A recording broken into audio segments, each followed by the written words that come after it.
গণপ্রতিনিধি অধ্যাদেশের এক বিধান অনুসারে রাজনৈতিক দলগুলো নিবন্ধিত হয় এবং নিবন্ধন বাতিল হয়। যেই বাতিলের যে শর্ত গণপ্রতিনিধি অধ্যাদেশে আছে, সেই কোনো শর্ত জাতীয় পার্টি লঙ্ঘন করে নাই। কাজে কে কী দাবি জানালো না জানালো সেটা আমাদের দেখার বিষয় না, আমরা আইন লঙ্ঘন করি নাই। আর দেশে ফ্যাসিস্টের দূষর আমরা নির্বাচন করার কারণে যে তকমা দেওয়া হচ্ছে, এটার সাথে আমরা একমত নই।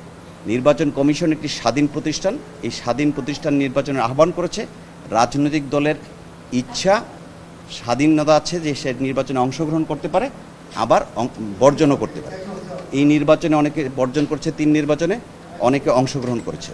আপনারা জানবেন যে এই 3 নির্বাচনের মধ্যে বিএনপি, জামাত এবং ইসলামী ঐক্যজোট সহ ইভেন মান্না বাই, রব বাই, ডাক্তার কামাল হোসেন, তারা সবাই 18 সালের নির্বাচনে অংশগ্রহণ করেছে এবং বিএনপি 4 বছর ওই সংসদে অবস্থান করেছে।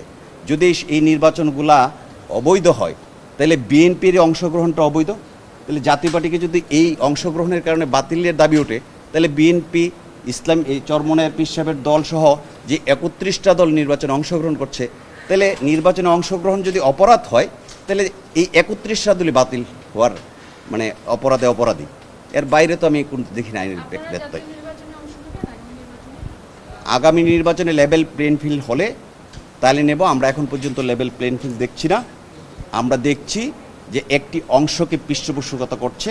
যদি ওই অবস্থা বিরাজমান থাকে, আমরা দলগতভাবে আমাদের চেয়ারম্যান, প্রেসিডেন্টের সিদ্ধান্ত ডেকে, সিদ্ধান্ত যখন হবে, নির্বাচনের তফসিল ঘোষণা হবে, তখন আমরা এই সিদ্ধান্ত জানাবো।